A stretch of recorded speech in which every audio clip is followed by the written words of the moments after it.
voice of Daniel Pinchbeck. Of course, quantum theory, existential psychology, and nothing yet quite prepares us for the lucidity, rationale, and informed audacity of this seeker, skeptic, and cartographer of hidden realms. Pinchbeck has written for many publications, including Esquire, New York Magazine, Rolling Stone, Village Voice, and he was also chosen by the New York Times Magazine as one of the 30 under 30. Wow, that sounds interesting. Destined to change our culture. His first book, Breaking Open the Head, was heralded as the most significant on psychedelic experimentation, since the work of Terence McKenna. LA Weekly magazine says of his most recent book, 2012, part memoir, part anthropological journey through many things, spiritual, metaphysical, and just plain eerie. Pinchbeck illuminates not the world's end, but the many ways in which our social structures are disintegrating. This is going to be a great program.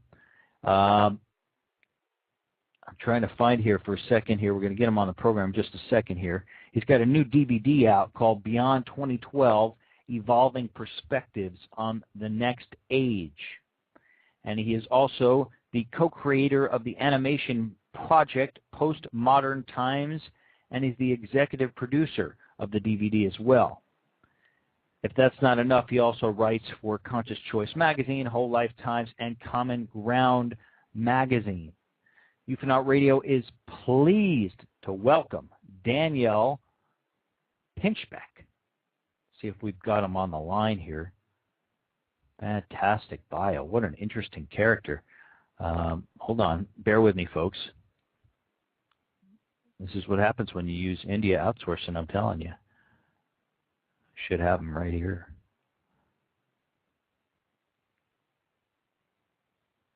Daniel, are you with us? Can you hear me?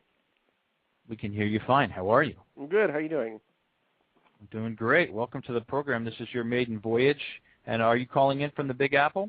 That's where I live. You know, I was just there myself for New Year's, and it was a great time. But wow, it was sure cold. Yep. So, it is. 2012. We're in for a lot of things, apparently, huh?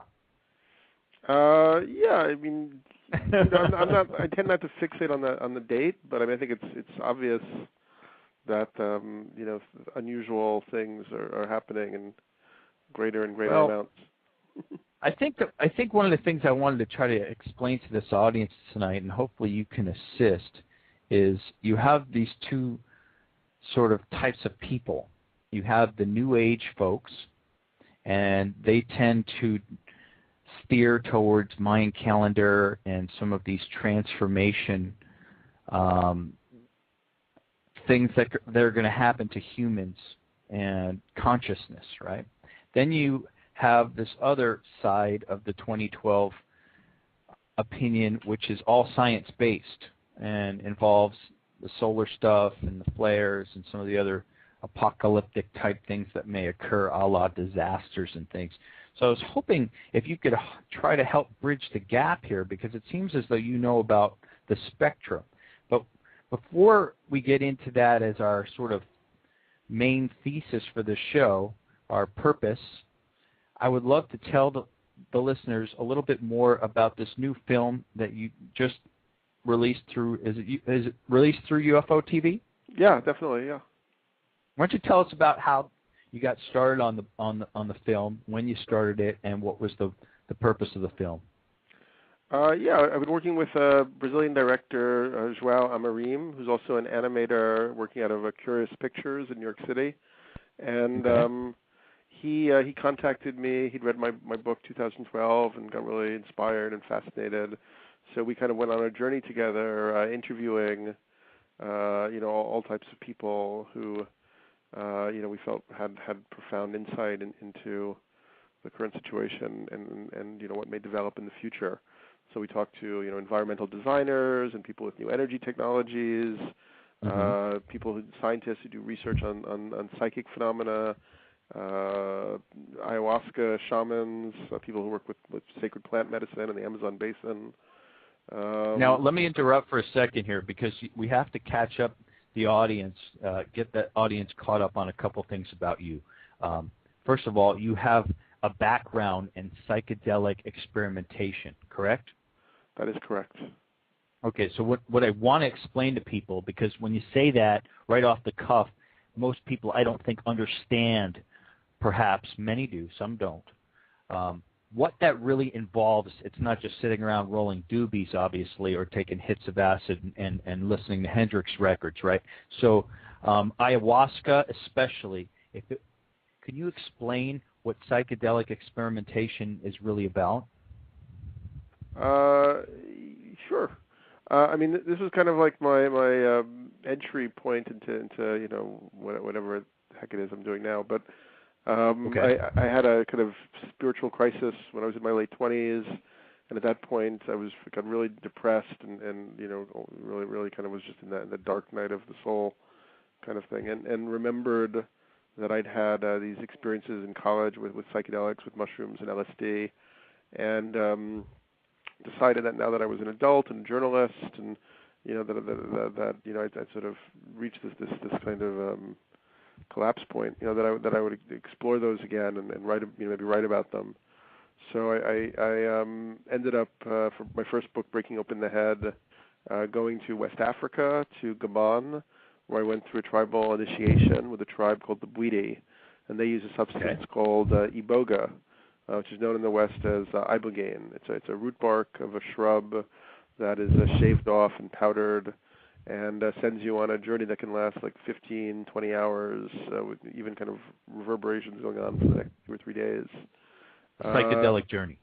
Yeah, in my experience, I had visions of all sorts of different types of visions, eyes open visions. Then a lot of the experience was going back to my own life up to that point.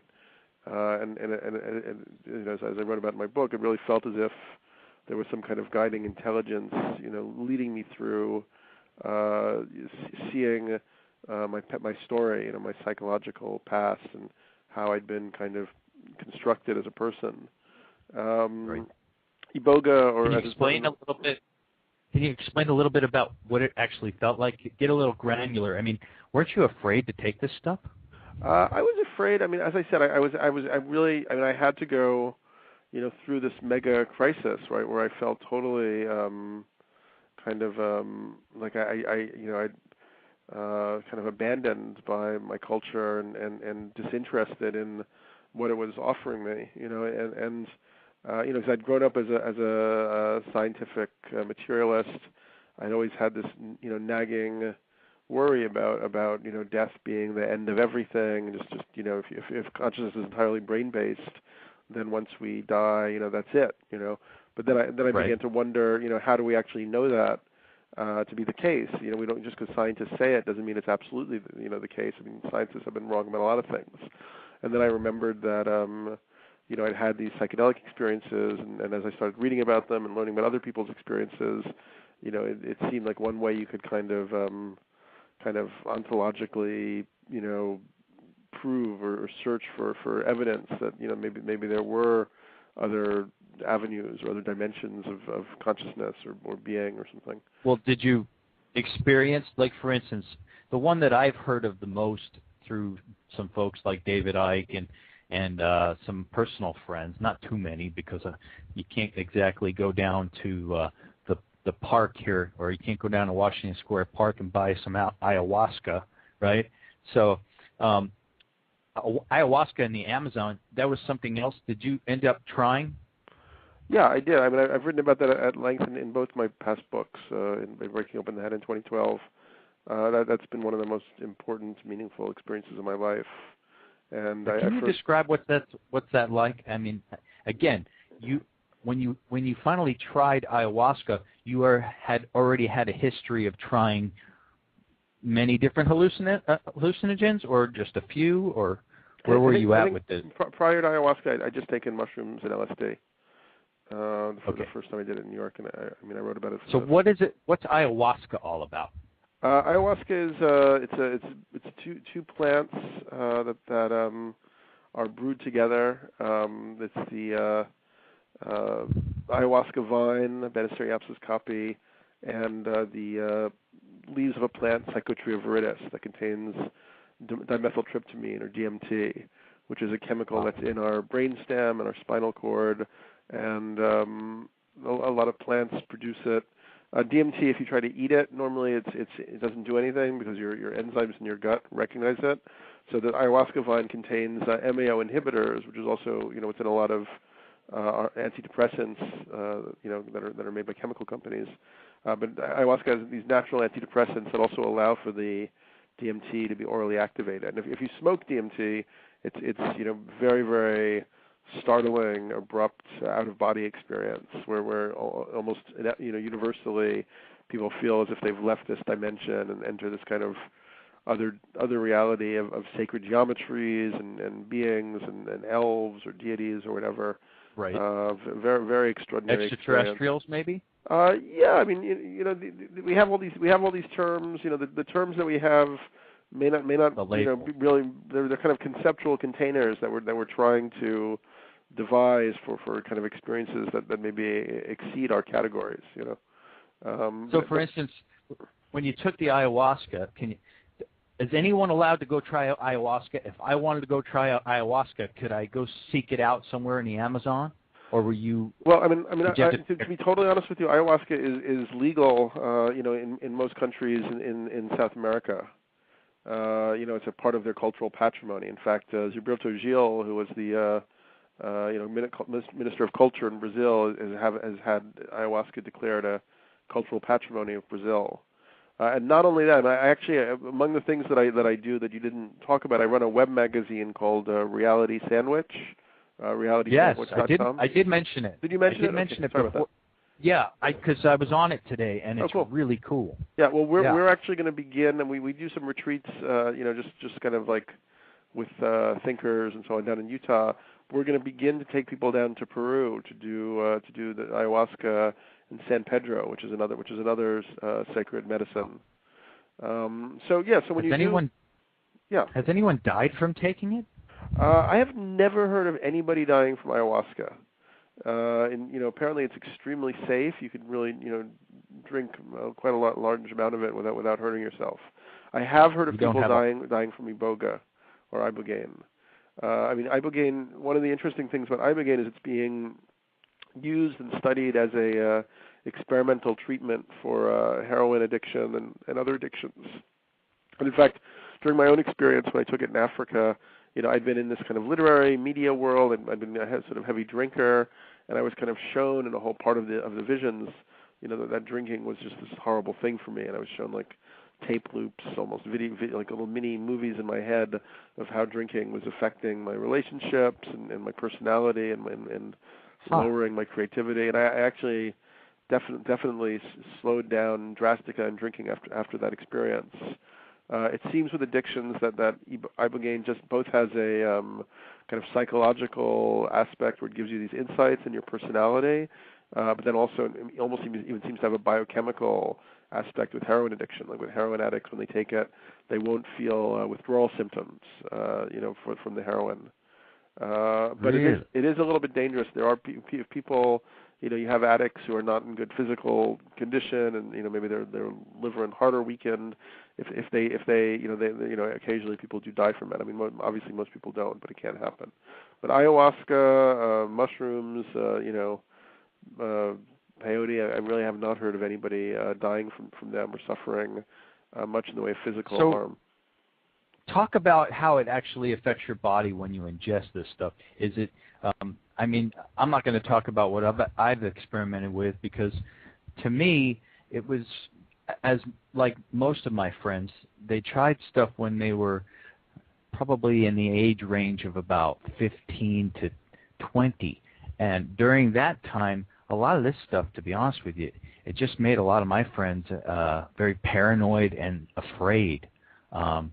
So why don't you talk about, okay, you ingest ayahuasca, right? And you're out here with these people that you obviously don't know all that well, right? I don't know who you were with at the time. You can tell us, but how does it affect your body and your mind physically? Walk us through the steps, how long it lasts, and eventually, it sounds like you almost get taken out of the matrix by taking it. Well, that's kind of David Icke's language about it, I guess, or whatever. But, I guess. I feel wonderful when I drink it. I think you can get into a very ecstatic state. I mean, you can have kind of dark passages where you see like demons, or you're aware of like your negative thought processes and how they're kind of creating this negative, visionary reality around you.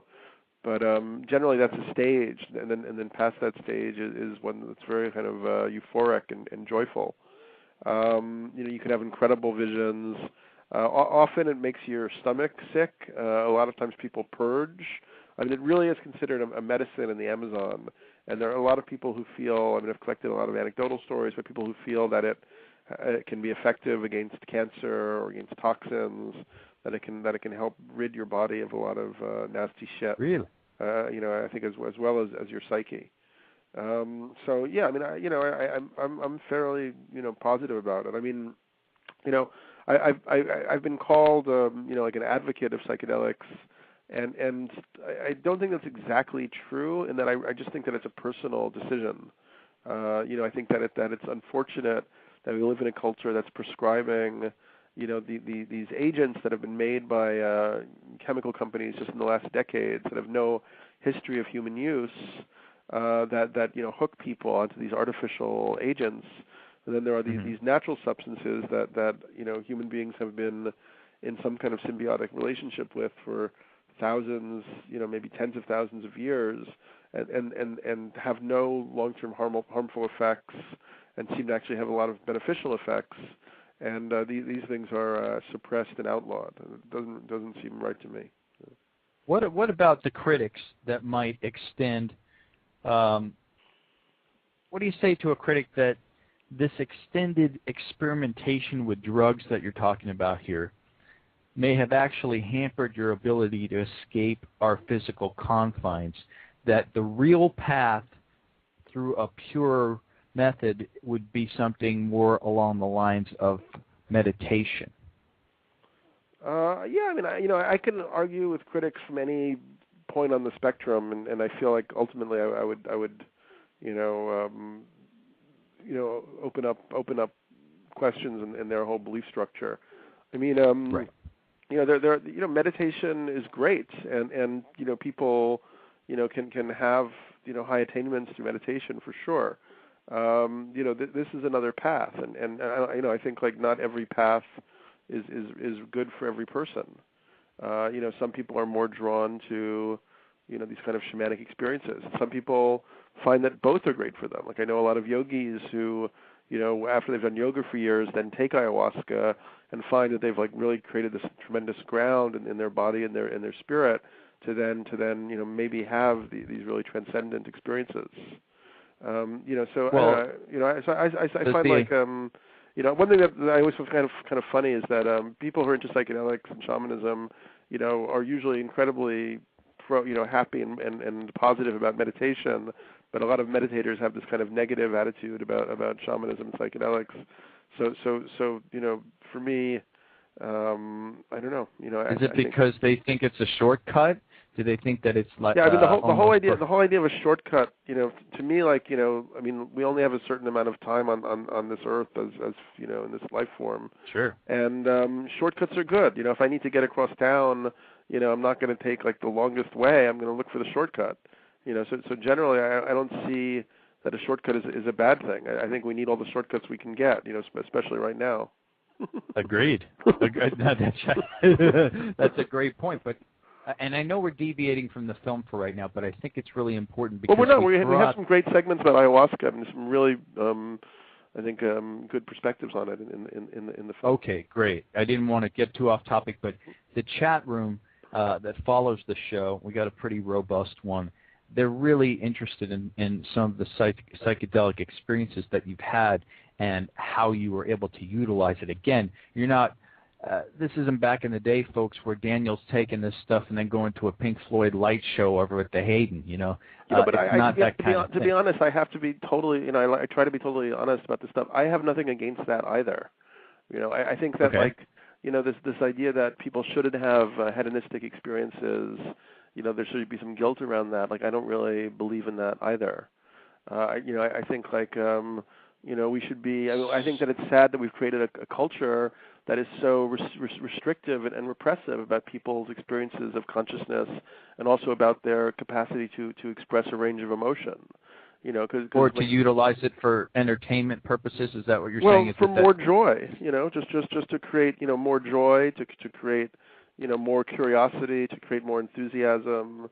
Well, let's put it this way: if there was a psychedelic that someone wanted to try, and they were a rookie at this sort of thing, but they just wanted to have a good time, they weren't really interested in trying to take a spiritual journey, what would you recommend? Yeah, once again, I sort of quail at that because I don't really feel like I'm not, as I said, I don't see myself as an advocate. I'm not recommending the experience in a sense. I think that's an individual choice. What I would recommend is that people do a lot of research about this stuff and not just be idiots about it.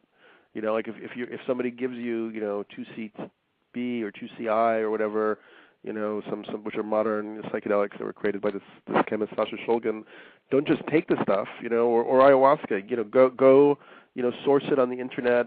Seek out people who've read it. There's a great website, Arrowhead, which has like a huge file of trip reports where you can read the types of effects these things have had on lots of people. I think this is an area because it's an outlaw area. People have to become more discerning and more intelligent in order to Absolutely. gain something out of it. And safety, for instance, when you're trying to acquire these kind of substances. Because you can't go down to the local 7-Eleven or Fred Meyer and get some of this stuff. How do you know how to get stuff that's legitimate and quality? There's obviously no FDA control. I agree that's a problem, but it can't be my problem. Right. Don't contact Daniel. Okay, listen, we have to explain to the... Hey, come on, you live in New York, man. Listen, we got to explain to this audience shamanism, because you have this contemporary shamanism, and I want you to explain to this audience what contemporary shamanism is. Well, shamanism, first of all, it's a Siberian word that's now been used to characterize like a whole set of practices that you find with indigenous people, people who don't necessarily have a written tradition, more kind of oral cultures around the world, and it's basically the religious or spiritual leaders of those communities would often be shamans, and shamans are specialists in going into non-ordinary states of consciousness for purposes of vision, for purposes of healing, seeing the future, communicating with spirits. In some cases, shamans can be pretty nasty also. We've created this kind of new age kind of whitewashing of shamans, but you have a lot of cultures where shamans are very ambivalent figures and can also cause harm or shoot poison darts or send jaguars to attack people or whatever. So shamans are basically masters of these non-ordinary vision states where where you can kind of commune with the ancestors and the creator beings and bring power through into this world. Are you a shaman? Am I a shaman? Well, I sometimes think that I'm like a performing some aspects of a shaman function in trying to pursue visionary possibilities about the future and about the world. And sometimes I think, jokingly, that my archetype would be closer to a wizard than a shaman. If you can think of books almost as spells, that you write them and then you send them out to sort of have an effect on people's psyches. Gotcha. I got a web question that I want to get to here before we start getting into 2012 a little bit. But I don't want to leave this topic until I give people the right information so that nobody does anything irresponsible as well. And I know that you're really, it seems as though you hold that in high regard too, information and making sure that you do things correctly if you're going to do that. What do you think about spirit guides as opposed to, or guides in general? If you're going to try some of these things, are there folks out there to assist you? Would that be the role of a shaman, or is this something that you can just go home and try in your living room by yourself? Is it better alone? Is it better with a group of people? What's the consensus on something like that? Yeah, I mean, ayahuasca is usually done with a presiding shaman who calls in spirits, clears the space, sings through the night, and the songs are kind of communications with other levels of reality and so on. As I said, I'm not really prescriptive. I don't know what other people should do for themselves. I've had personally, Sure. I've had good experiences, doing stuff, with friends or in different contexts. I think like, I think it's important. What I often see is that if people are called to do psychedelic exploration, and they're doing it by themselves or with a group of friends, things will go well for a while, and then they'll have some kind of bad experience or even kind of an occult experience where forces get kind of open that they weren't expecting. And at Right. that point, I think it's important that people try to connect with a lineage, which is some shaman, somebody who has a cultural pedigree in using these substances properly. Or it doesn't even have to be substances. There are a lot of shamans who do work without any substances, just through trance, dance, or drumming or whatever. And because if you connect with the lineage, I think it has a protective function. You're sort of, it's almost like the scientist Rupert Sheldrake talks about the morphogenic fields or something. It's almost like there's a field of past practitioners who've known how to use these things, and it's helpful for us who are really coming at it from very little context. In the West, if you look at the history of the modern world, the Europeans really destroyed, with the Inquisition. They burned at the stake all of the witches and wise women and so on. Right. Everybody who possessed second sight and also the knowledge of the visionary plants in Europe.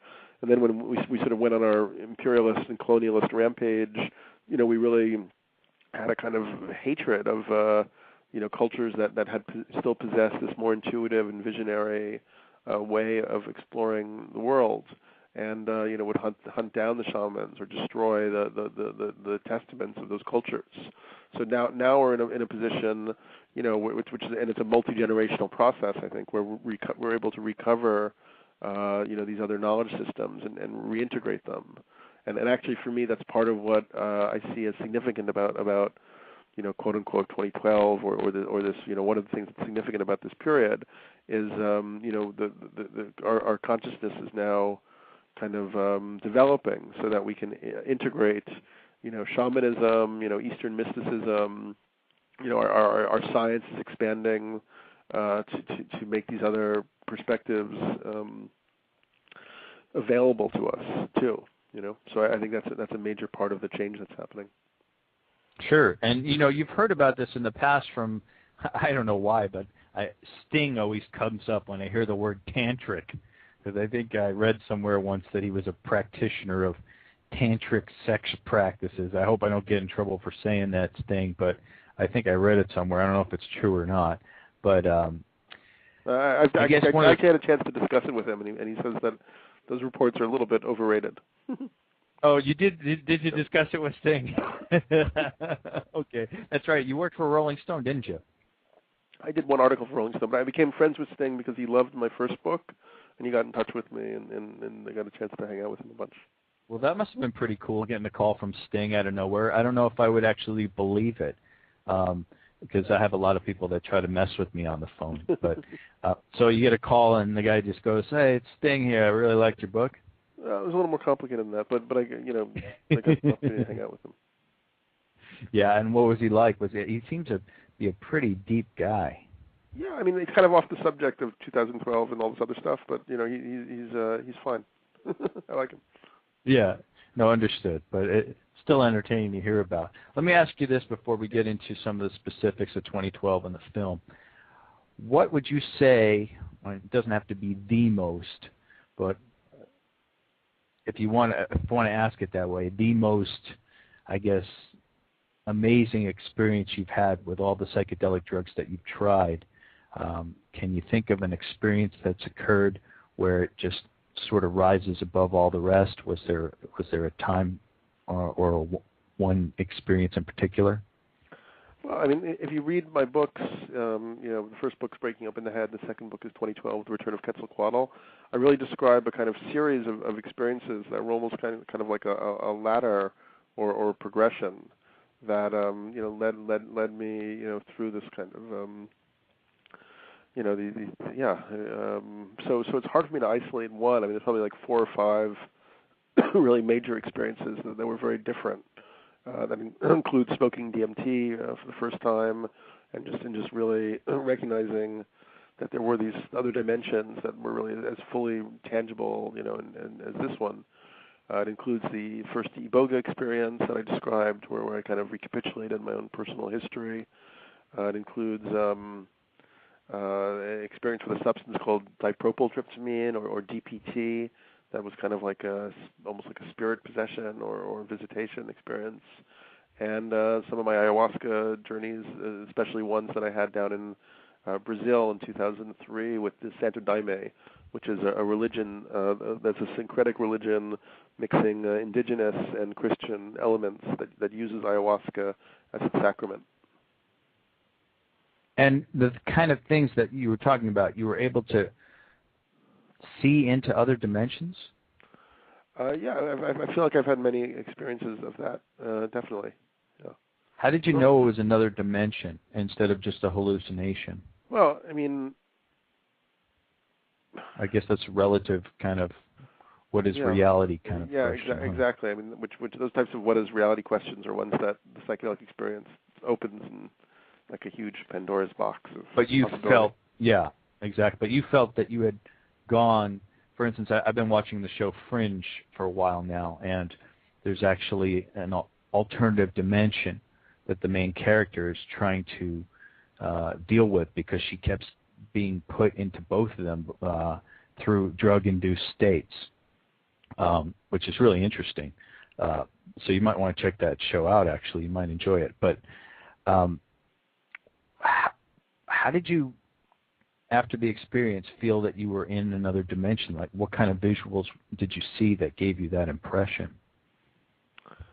Well, I mean, first of all, I mean, dimension is just kind of like a word. Like, I mean, maybe there are all these different, kind of very contingent, other realms of consciousness that are like other frequencies. That if we can change our kind of perceptual attunement, our perceptual mechanisms, we're able to access. Kind of like William Blake talked about, like the doors of perception being infinite. Right. And all these other realms kind of lie on the other side of our kind of, the sort of prison of our conventional sensory information. But I've seen things that were like Salvador Dali-esque, fairy kingdom type things. I mean, things that I would never have expected to see. I could imagine. Yeah, higher realms, lower realms. I mean, I think really if you go delve into these types of experiences, it's absolutely incredible how rich the the collective unconscious is, and how many realms and kind of aspects of it there are. What about Daniel? What about the long-term effects of taking this stuff? Is there a time frame that you have to wait to take ayahuasca before you take it again, or some of the other substances? Yeah, I mean, they're all a little bit different. Ayahuasca, people can do it, in a row, many nights. I believe that's the way a lot of cultures do it in the Amazon. Other ones have different aspects. Yeah, I think what I noticed when I tried a hallucinogen in my youth And what we did was a friend of mine invited me to his home in the woods for Thanksgiving because we both didn't have family at the time. And he made this huge batch of mushroom tea. It was about the size of one of those plastic containers that you would fill with water. And he said, let's just drink this the whole weekend. And so we did. And I think in the beginning we got very sick. I don't know if that's unusual or not, but what I do remember was when the weekend was over, it was very difficult for me to realize, I guess what I'm trying to say is I felt different. Like I didn't know if I was over what I had ingested or not. It seemed to take a while for me to believe that I was back on solid ground and back to my old self. Do you know what I mean? Like, how do you know when it's over? Or is it ever over? Yeah, I'm not sure it's ever over. I mean, that's why there's so much fear associated with it. Because once you've changed your consciousness and you've opened into these different levels of perception, you know, that's like a permanent, you know, that the door never totally closes again. You know. Yeah, well, I'll tell you what, it was probably one of the more interesting Thanksgiving weekends of my life. Let's get into 2012, because obviously, you know, you're doing this amazing research in the psychedelic realm. And how did it transform into you being interested in 2012? And what did you think about my initial kind of thesis statement here, which is, you know, there's these two schools of people interested in 2012, and where do you fit in with that?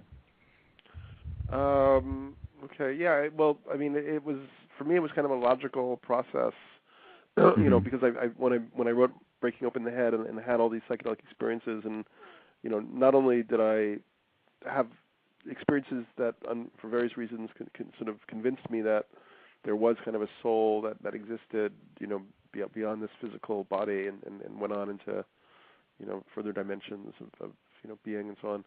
But also it confirmed a lot of the stuff that shamanic cultures have to say and talk about, you know, in terms of like, you know, there being a kind of psychophysical reality that you know, you get clues and sort of synchronistic hints, you know, about different things and so on. And so and that also one could kind of have access to, you know, some, you know, kind of knowledge or understanding of the future, you know. I mean, so as I was doing that research, I became more and more interested in prophecy. You know, that a lot of these cultures around the world, like the Hopi and the classical Maya, you seem to have inherited a body of knowledge or an understanding about the time that we're in now, and you know, from long ago, and what we're stepping into. And I also began to have synchronistic experiences around 2012, and that I discuss at length in the book. And you know, I just it almost like forced itself upon me as a focal point. You know, as I said, I mean, I tried to remain, you know, open and skeptical about it. I don't even feel at this point that I know exactly, you know, what's going to happen. I don't think anybody could right. or should really. However, I continue to feel that you know, that we're in an accelerating transformation process, and you know, how I kind of characterized it in the book is that we're facing the necessity of a sort of transmutation in human consciousness, because where we're at now, which is basically you know, kind of egotism, nihilism, you know, solipsism, you know, everybody competing with everybody else, corporations strip mining the planet, governments you know, neglecting, you know, basic safeguards or the precautionary principle. I mean, our future as a species is literally in great jeopardy right now. And not even in like a large frame of time. I mean, you have people like, you know, Martin Rees, who's a scientist from England, who's like in the Royal Academy there, talks about there being a 50-50 chance that we survive this century. James Lovelock, who came up with the Gaia hypothesis, predicts that if you're looking at the climate change data, there'll be 150 million people alive at the end of the century. Wow. Yeah. So those are kind of awful things, and I feel like a lot of our culture is focused on distracting people and creating this fear and anxiety, so they don't really contemplate what's ahead or think clearly, cogently, and strategically about what they have to do in the time that we have. There's a lot to unpack here, but. Well, yeah, there is. And, you make a good point, and something I was listening to that you said was, and this bothers me sometimes because, when I have Alejandro Rojas, who does the news for us each week, sometimes some of the things I have to say can come across as negative to people. And he's an optimist, and I think and I value that. I think that's terrific. But at the same time, I think there were some things that I listened to that you were talking about, which is people just not wanting to pay attention because maybe certain things seem too disturbing, or they just don't want to take the time. And that bothers me when I'm sitting having dinner with a couple that are popping out kids left and right, and they aren't paying any attention to these kind of topics. I guess it's their own prerogative. It's a free country and you can do whatever you want, supposedly. But you kind of made it seem as though, people are used to having things the way that they have it right now, as far as the way that we've been handed certain things and how they get their food and how a lot of the simpler things that we're just used to, turning on the tap water and things like that, and how that might just change drastically. Mm-hmm. Yeah.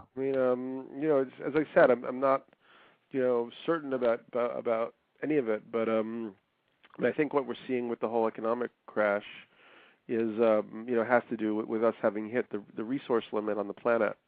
So basically, capitalism has been all about kind of, reaching new markets, finding new resources, and it's a very unstable system. It's based on a huge amount of debt, So I think we've kind of reached the limit, the end point of that system, and now that debt is just accumulating, and ultimately it's going to force, a kind of paroxysm, way beyond what we've experienced so far. And so for me, that could seem like really horrible, or it could seem as, here we're at this point where, we're going to have to become creative and inventive and collaborative again.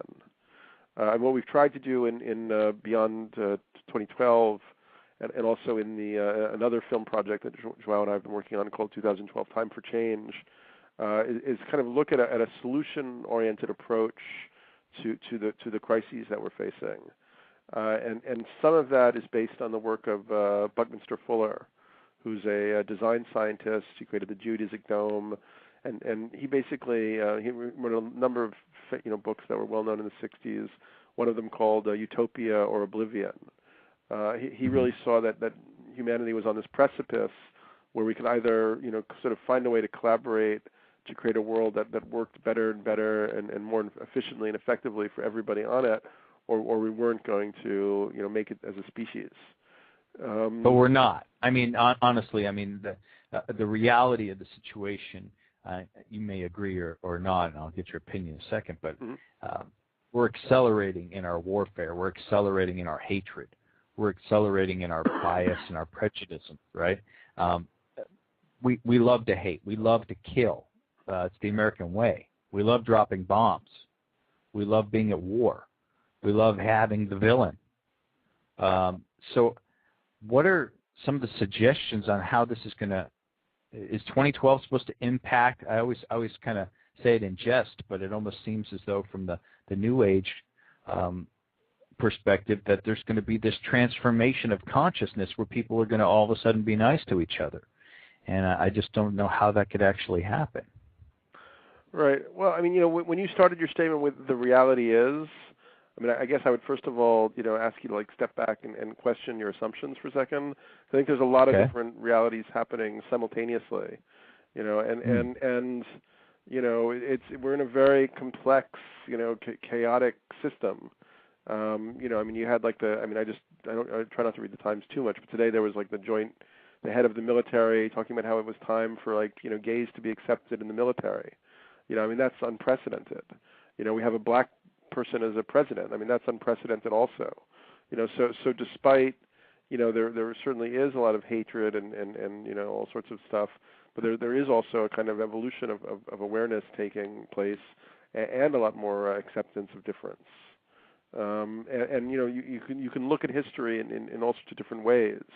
You can look at it as, domination and oppression or the story, or you could see that there's this, the incredible human urge for emancipation, liberty, equality and freedom, and that over time, that actually it seems to be winning out. We're not under the aegis of a cruel, Genghis Khan like, situation anymore. We have a lot of freedom to do stuff. We won all sorts of rights, over the last couple of centuries, and then there's been, things like the Gandhi Satyagraha movement, which liberated an entire continent, India, through nonviolent direct action, and these techniques were then picked up by Martin Luther King, who used them in the civil rights movement here, which won a lot of victories.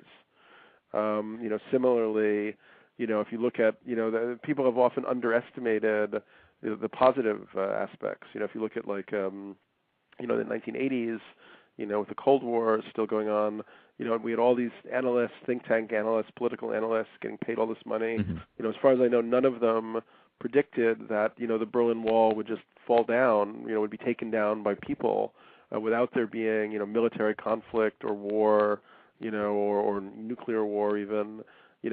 So basically they underestimated, both the power of people to act on their own, kind of autonomously, and then also the consciousness of those military people who then refused to, shoot their own, fellow humans, and therefore allowed for, this massive change to happen, which had a combination of negative and positive consequences, but I think the event itself, like the Obama election event, shows that there is this evolution happening. I think there are a lot of things you could point to that reveal that.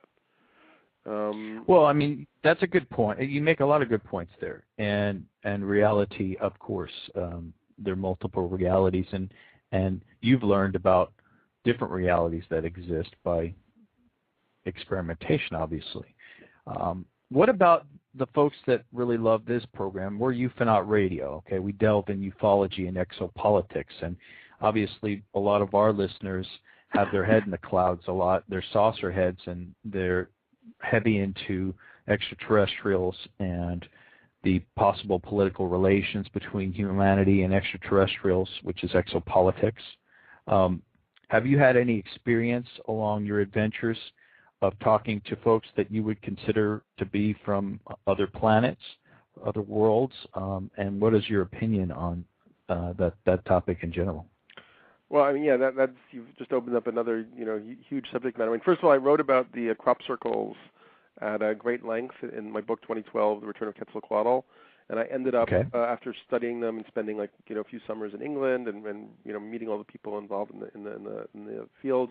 I'm convinced that they are a legitimate communication from a benevolent galactic intelligence that is offering us a teaching on the nature of consciousness and the nature of reality.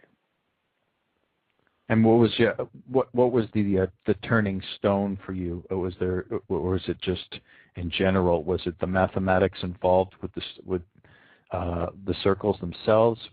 How did you become convinced?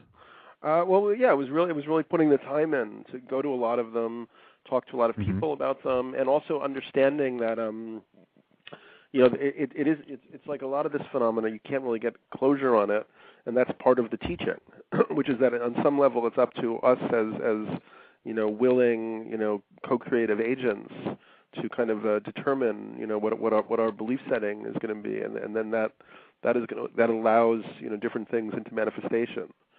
So I found that I would just observe that people would come into the phenomena with different kind of belief set and settings, and then they would take back, from the experience, what they'd already kind of been self-programmed to believe. So friends of mine who were skeptics would come, and when we went out, we would only find really trashy patterns that seemed totally fake. Other people who were more open would come when we would find really extraordinary patterns, an energetic charge. We would do meditations and have visions and so on, and have all sorts of encounters in them. I went into one field where there was a paranoid kind of military conspiracy guy there, and while we were talking to him, this huge black helicopter appeared overhead, and he kept circling around. Wow. Another woman from New York, was more of a kind of New Age bliss bunny type, and she went in, and these light beings appeared to her, and she claims that these orbs followed her back to New York, and they now live in her bathroom. She calls them the extra celestials. So as I began to observe all these things, it began to feel that part of the teaching of the phenomenon is that our consciousness is very determinant of the types of experiences that we can have and that we bring into manifestation. I actually heard you talking about a similar thing to this, before I got on the air. So I think that's part of the teaching. Well, I think that some of the folks that listen to this program, and the person that runs this program myself, it's frustrating because if you're a believer in other beings out there that might be able to assist us, and you see a planet that is in a state of such complexity, and in my opinion, and again, it's how you look at it, because you've brought up some very positive things about our culture and about what people can do with their minds and their intentions. And again, I'm reminding the chat room here, they're bringing up these amazing points, but guys, I can't read these things on the air while the thing flows, the chat room. So we got about 25 minutes. I mean, there's some amazing stuff being said here. Please call in. Number 347-945-5801. The phone lines will be open for the rest of the show. And tell us, because I've seen some terrific things that have crossed the chat room here. But I guess what I'm getting at here is that a lot of people are wanting some sort of extraterrestrial initiative. They want an extraterrestrial force to assist, to interject. Right. Well, I think we're already getting that assistance in different respects. But my personal feeling is that we're not going to get any nobody's going to kind of provide an escape hatch for humanity from this scenario. We actually have to do the work to liberate ourselves, and we have to do that by becoming more intelligent and more cunning than the forces that are working against us here. And as a matter of fact, it's very interesting because this whole idea is something you get from the Popol Vuh, from the Mayan creation myths, where they talk about how at each threshold of a new age and kind of the next world phase, there's the kind of the lords of the underworld kind of increase their powers, and it's up to the human players of the game, the human heroes or the human ball players, to outwit the lords of death so that they can move forward. So I think we're kind of in that scenario right now. And for me, I can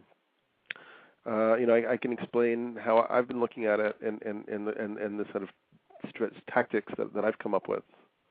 I think that what we really need to do right now is we need to get local communities kind of aware and connected.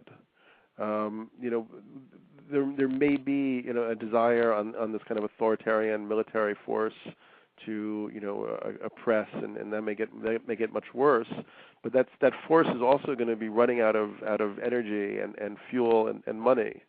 So I think it's quite possible that there could be a kind of a movement of local communities, reaching a higher level of understanding of the situation, and organizing, and whatever form this change or resistance to the negative aspects of it might take.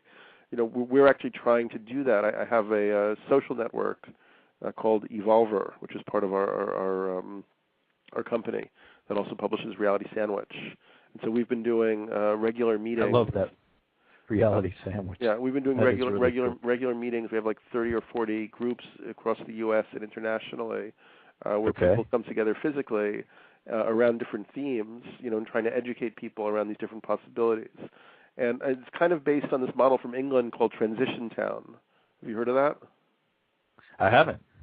Transition Town is a really good model, and the idea was basically to kind of bring together local communities and educate them around peak oil and climate change and economic dislocation and so on, and then begin to come up with strategies to kind of improve the situation. So they've it's all over England. I think there's like 100 chapters of it. Now it's moved to here. Wow. It's in Colorado and the West Coast. And you can even start with a small group, and then you get together, you start having screenings of films. You build a nucleus of people who are getting to understand what's happening, and then you can even engage in a dialogue with local business leaders, with local government. The idea is that this is not an oppositional situation, or it's an oppositional process. The big enemy is probably kind of ignorance and distraction and willed ignorance. Distraction. And it is very possible that we could enter some very severe scenarios. One scenario that a lot of science people have been talking about is the possibility that at the next solar maximum, there could be a shorting out of the electricity grid. That's right. Which would be truly devastating. That's the science element of what I'm talking about. Those folks who are really all about the science, and they don't want to hear anything about shamanism or Mayan calendars, but there's just enough evidence on the scientific side, and that's what makes 2012 so interesting to everyone, because it doesn't really matter which camp you decide to belong to or where you find more interesting. There's going to be evidence to support that changes are coming in both camps, correct? Right. Yeah, I just want to say that's like, for me, that was like the whole symbol of Quetzalcoatl that I discussed in my last book. Quetzalcoatl is the feathered serpent, one of the creator deities. But I think that symbol also represents, the meeting of the bird and the snake, which would be the meeting of air and earth, or heaven and earth, spirit and matter, or it could be seen as the meeting and reconciliation of the kind of visionary, intuitive knowledge systems of indigenous people and mystics and Eastern mystics and so on, with the kind of material-based, empirical, rational, scientific approach of the modern West. And I feel it's really that these two things are coming together, in 2012 being one example of that. And as they come together, new possibilities are going to open up.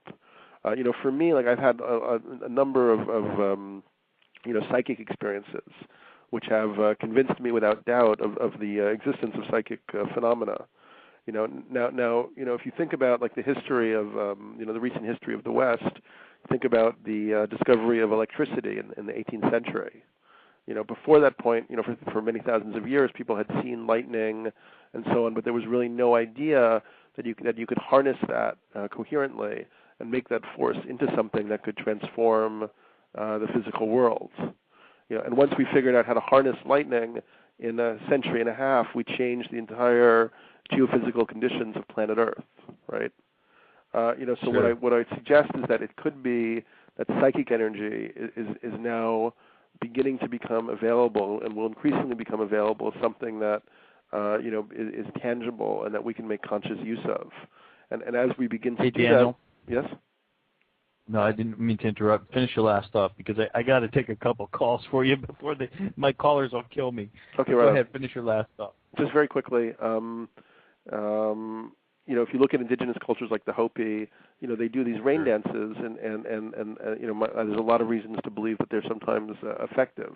So I think indigenous cultures know how to use concentrate psychic energy through ritual and through non-ordinary states of consciousness, and this may actually become very important to our immediate survival. Interesting, really interesting stuff. The more and more I talk to you, I just lost my. Okay, caller, call back. I promise I'll take your call. The more and more I talk to you, Daniel, it almost seems as though I want to know more about where you grew up and what your parents think about how you ended up. You must have had a very interesting family, because it seems as though you were able to have the courage to try the substances, sure, but to then take these sort of journeys. You sort of have this Indiana Jones thing going on to a certain degree of the mind. Yeah, I mean, I came out of a New York kind of art background. My father was an abstract painter. My mother is still alive. She's a writer. She was actually involved with the Beat generation in the 1950s. Okay. She went out with Jack Kerouac for a couple of years, and she wrote a memoir called Minor Characters, which was about her experiences with Kerouac and Ginsberg and her friends in the 50s and 60s were part of that movement. So, as far as this chat room is hilarious tonight. They're terrific. As far as the they really make it entertaining. I don't know if do you have the chat room on? I don't. Actually, I didn't even know about it.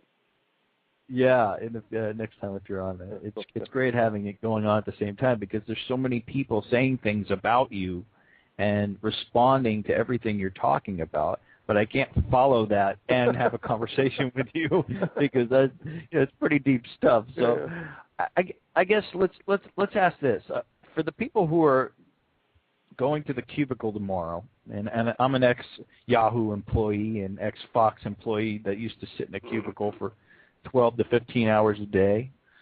Actually, before I do it, I'm taking a call. I promised I would, and then I'm going to ask you that question in a minute. Hang on. Okay, hold on here. Okay, caller, you're on the air. Where you're calling from, and what's your first name, and welcome to the program. Hi, it's Just D from the chat room. Just D. Where are you calling from? Wisconsin. Wisconsin. Cheesehead country. Cheesehead. Are you guys still angry about losing Brett Favre? Oh, God, don't get me started. Oh, don't get me started. All right, listen, you must, D, I know you because you call into the show. You're a great listener, and you're a fantastically in-tune person. You've had really interesting experiences. So I'm giving you the studio floor here. I know you're going to want to ask Daniel a couple questions. Oh, yeah. Oh, Hi, yeah. Daniel. Go Thank for you it. for all the stuff you've been sharing today. I started subscribing to Reality Sandwich a while back and became very interested in the ayahuasca sort of research and experiences people shared on the site. So thanks for that. Cool. Thanks. My whole thing for calling in and my attendance, my regular weekly attendance on Jesse's show these days started from a personal experience of mine that happened a couple years ago. And every time I've called in, I always preface by saying, well, we don't really have time for me to go into the whole experience. Right.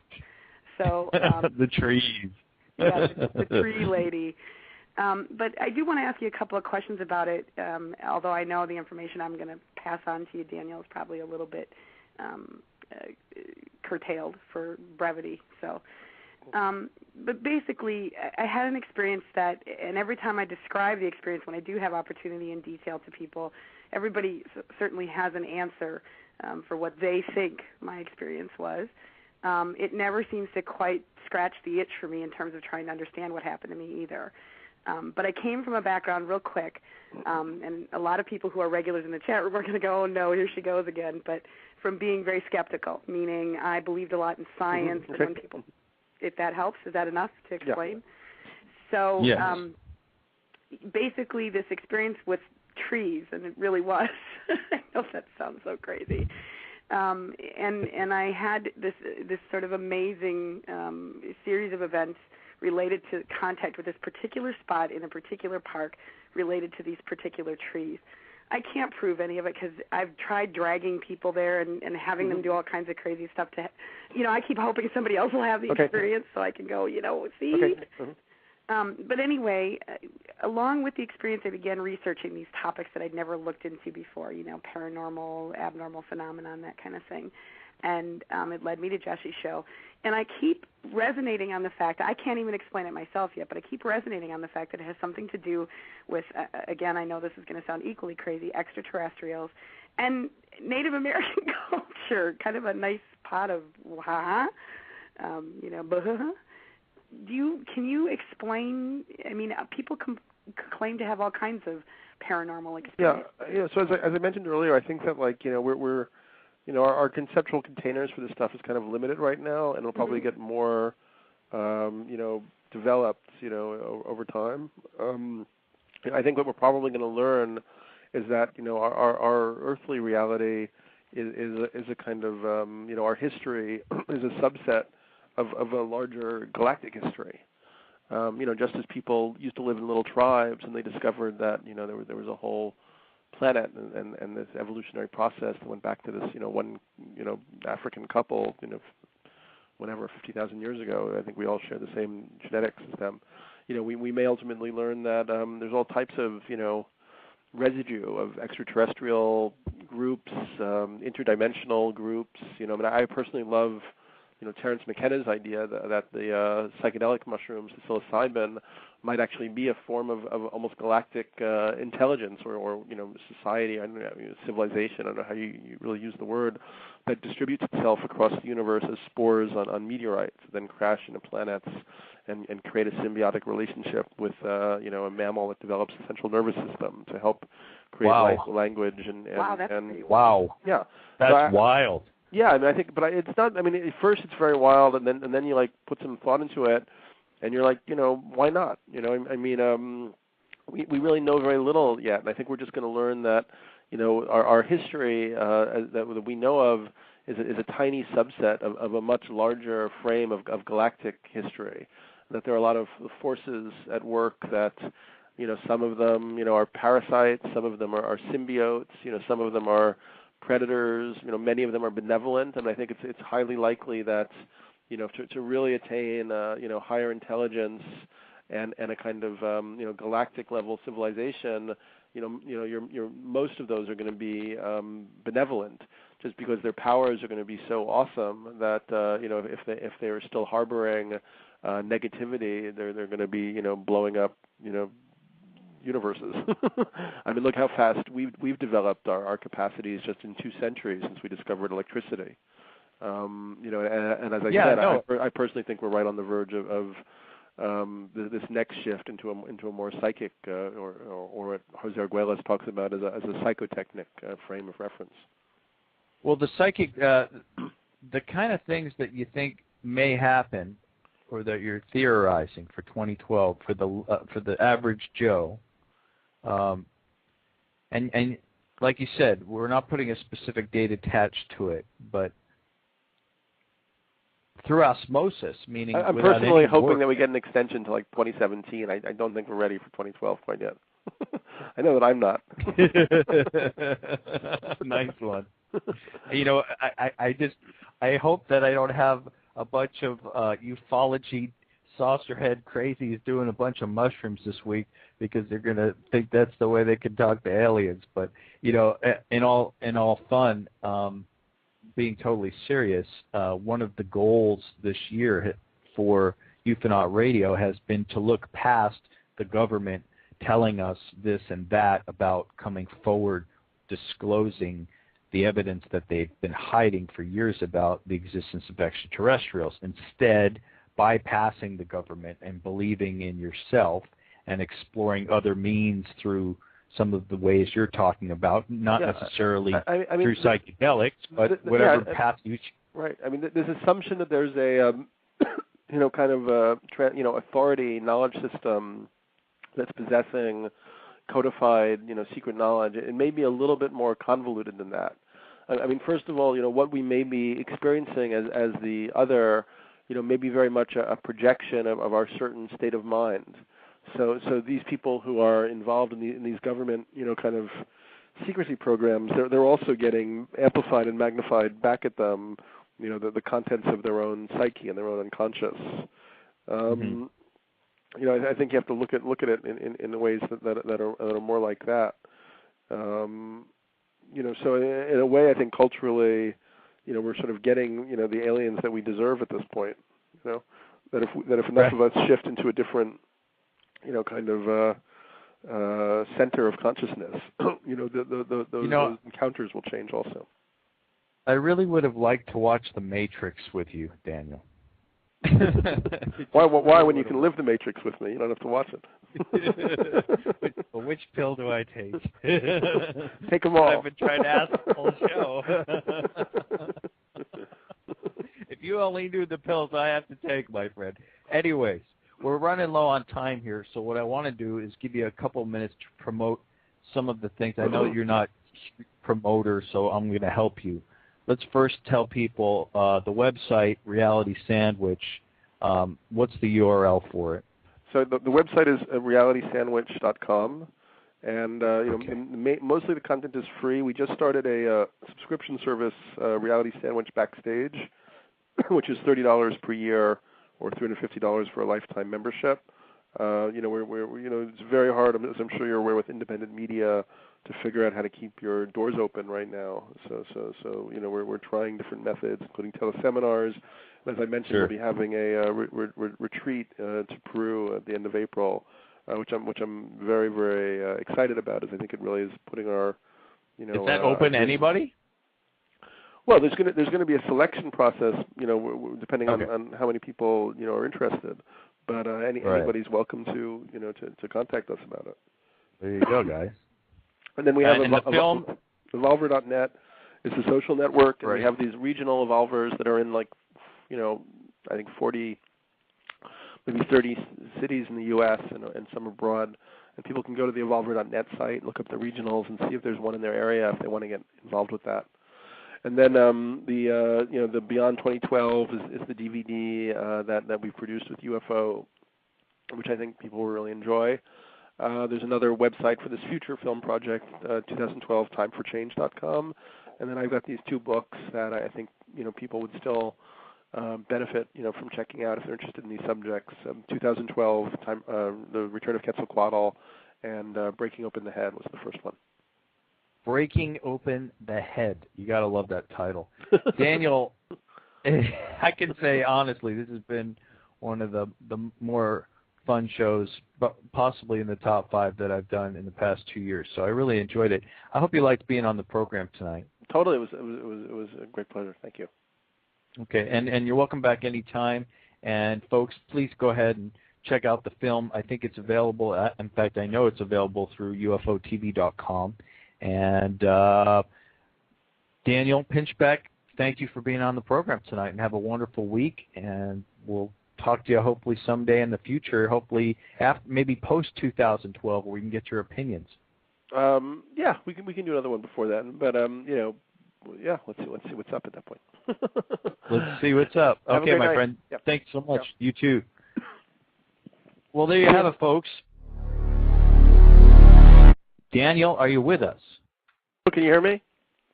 We can hear you fine. How are you? I'm good. How are you doing? I'm doing great. Welcome to the program. This is your maiden voyage. And are you calling in from the Big Apple? That's where I live. I was just there myself for New Year's, and it was a great time. But wow, it was sure cold. Yep. So, it is. 2012. We're in for a lot of things, apparently, huh? Yeah. I mean, I tend not to fixate on the date, but I mean, I think it's obvious that unusual things are happening in greater and greater amounts. I think one of the things I wanted to try to explain to this audience tonight, and hopefully you can assist, is you have these two sort of types of people. You have the New Age folks, and they tend to steer towards Mayan calendar and some of these transformation things that are going to happen to humans and consciousness, right?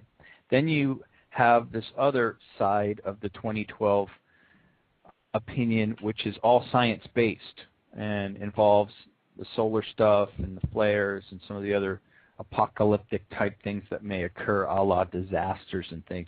So I was hoping if you could try to help bridge the gap here, because it seems as though you know about the spectrum.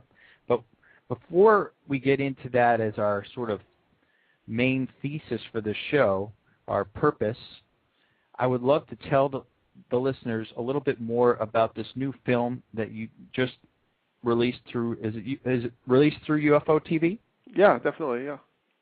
Why don't you tell us about how you got started on the film, when you started it, and what was the purpose of the film? Yeah, I've been working with a Brazilian director, João Amorim, who's also an animator working out of Curious Pictures in New York City. And he contacted me. He'd read my book 2012 and got really inspired and fascinated. So we kind of went on a journey together, interviewing all types of people who we felt had profound insight into the current situation and LSD. For the first time I did it in New York, and I wrote about it. So what is it? What's ayahuasca all about? Ayahuasca is it's two plants that are brewed together. It's the ayahuasca vine, Banisteriopsis caapi, and the leaves of a plant, Psychotria viridis, that contains dimethyltryptamine, or DMT, which is a chemical that's in our brainstem and our spinal cord, and a lot of plants produce it. DMT, if you try to eat it, normally it doesn't do anything because your enzymes in your gut recognize it. So the ayahuasca vine contains MAO inhibitors, which is also what's in a lot of antidepressants that are made by chemical companies. But ayahuasca has these natural antidepressants that also allow for the DMT to be orally activated. And if you smoke DMT, it's very, very startling, abrupt, out-of-body experience where almost universally people feel as if they've left this dimension and enter this kind of other reality of sacred geometries and beings and elves or deities or whatever. Right. Very, very extraordinary. Extraterrestrials, maybe. Yeah. I mean, we have all these terms. The terms that we have may not be really. They're kind of conceptual containers that we're trying to devise for kind of experiences that maybe exceed our categories. So, for instance, when you took the ayahuasca, is anyone allowed to go try ayahuasca? If I wanted to go try ayahuasca, could I go seek it out somewhere in the Amazon, or were you? Well, to be totally honest with you, ayahuasca is legal, in most countries in South America. It's a part of their cultural patrimony. In fact, Gilberto Gil, who was the Minister of Culture in Brazil, has had ayahuasca declared a cultural patrimony of Brazil. And not only that, I actually, among the things that I do that you didn't talk about, I run a web magazine called Reality Sandwich. RealitySandwich.com. I did mention it. Did you mention it? I did mention it before. before. Yeah, because I was on it today, and it's really cool. Yeah, well, we're actually going to begin, and we do some retreats, just kind of like with thinkers and so on down in Utah. We're going to. The voice of Daniel Pinchbeck, of course, quantum theory, existential psychology, and nothing yet quite prepares us for the lucidity, rationale, and informed audacity of this seeker, skeptic, and cartographer of hidden realms. Pinchbeck has written for many publications, including Esquire, New York Magazine, Rolling Stone, Village Voice, and he was also chosen by the New York Times Magazine as one of the 30 under 30. Wow, that sounds interesting. Destined to change our culture. His first book, Breaking Open the Head, was heralded as the most significant on psychedelic experimentation, since the work of Terence McKenna. LA Weekly magazine says of his most recent book, 2012, part memoir, part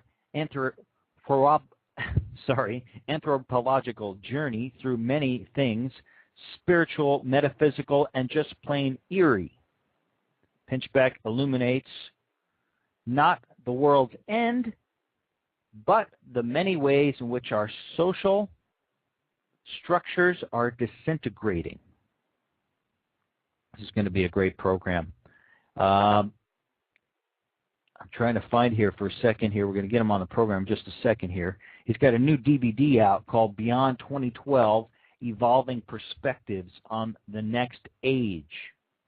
And he is also the co-creator of the animation project Postmodern Times, and he's the executive producer of the DVD as well. If that's not enough, he also writes for Conscious Choice Magazine, Whole Life Times, and Common Ground Magazine. Ufonaut Radio is pleased to welcome Daniel Pinchbeck. See if we've got him on the line here. Fantastic bio. What an interesting character. Hold on. Bear with me, folks. This is what happens when you use India outsourcing, I'm telling you. Should have him right here. My book, it really felt as if there was some kind of guiding intelligence, leading me through seeing my story, my psychological past, and how I'd been kind of constructed as a person. Right. Iboga, or Can you explain a little bit? Can you explain a little bit about what it actually felt like? Get a little granular. I mean, weren't you afraid to take this stuff? I was afraid. I mean, as I said, I had to go, through this mega crisis, right, where I felt totally like I'd kind of abandoned by my culture and disinterested in what it was offering me, because I'd grown up as a scientific materialist. I'd always had this, nagging worry about death being the end of everything. Just if consciousness is entirely brain based, then once we die, that's it. But then I Right. began to wonder, how do we actually know that to be the case? We don't, just because scientists say it doesn't mean it's absolutely the case. I mean, scientists have been wrong about a lot of things. And then I remembered that I'd had these psychedelic experiences, and as I started reading about them and learning about other people's experiences, it seemed like one way you could kind of ontologically, prove or search for evidence that maybe there were other avenues or other dimensions of consciousness or being or something. Well, did you experience, like, for instance, the one that I've heard of the most through some folks like David Icke and some personal friends, not too many, because you can't exactly go down to the park here, or you can't go down to Washington Square Park and buy some ayahuasca, right? So ayahuasca in the Amazon, that was something else. Did you end up trying? Yeah, I did. I mean, I've written about that at length in both my past books, in Breaking Open the Head in 2012. That's been one of the most important, meaningful experiences of my life. And can you describe what's that like? I mean, again, when you finally tried ayahuasca, you had already had a history of trying many different hallucinogens, or just a few, or where were you at with this? Prior to ayahuasca, I'd just taken mushrooms and what may develop in the future. So we talked to environmental designers and people with new energy technologies, scientists who do research on psychic phenomena, ayahuasca shamans, people who work with sacred plant medicine in the Amazon basin. Now, let me interrupt for a second here, because we have to catch up the audience, get that audience caught up on a couple things about you. First of all, you have a background in psychedelic experimentation, correct? That is correct. Okay, so what I want to explain to people, because when you say that right off the cuff, most people, I don't think, understand. Perhaps many do, some don't. What that really involves, it's not just sitting around rolling doobies, obviously, or taking hits of acid and listening to Hendrix records, right? So ayahuasca especially, can you explain what psychedelic experimentation is really about? Sure. I mean, this was kind of like my entry point into whatever the heck it is I'm doing now. But okay. I had a kind of spiritual crisis when I was in my late 20s, and at that point I got really depressed and really kind of was just in the dark night of the soul kind of thing, and remembered that I'd had these experiences in college with psychedelics, with mushrooms and LSD, and decided that now that I was an adult and a journalist, and that I'd sort of reached this kind of collapse point, that I would explore those again and write, maybe write about them. So I ended up for my first book, Breaking Open the Head, going to West Africa, to Gabon, where I went through a tribal initiation with a tribe called the Bwiti, and they use a substance called iboga, which is known in the West as ibogaine. It's a root bark of a shrub that is shaved off and powdered, and sends you on a journey that can last like 15, 20 hours, with even kind of reverberations going on for the next 2 or 3 days. Psychedelic journey. Yeah, in my experience, I had visions of all sorts of different types of visions, eyes open visions. But a lot of the experience was going back to my own life up to that point, and as I wrote about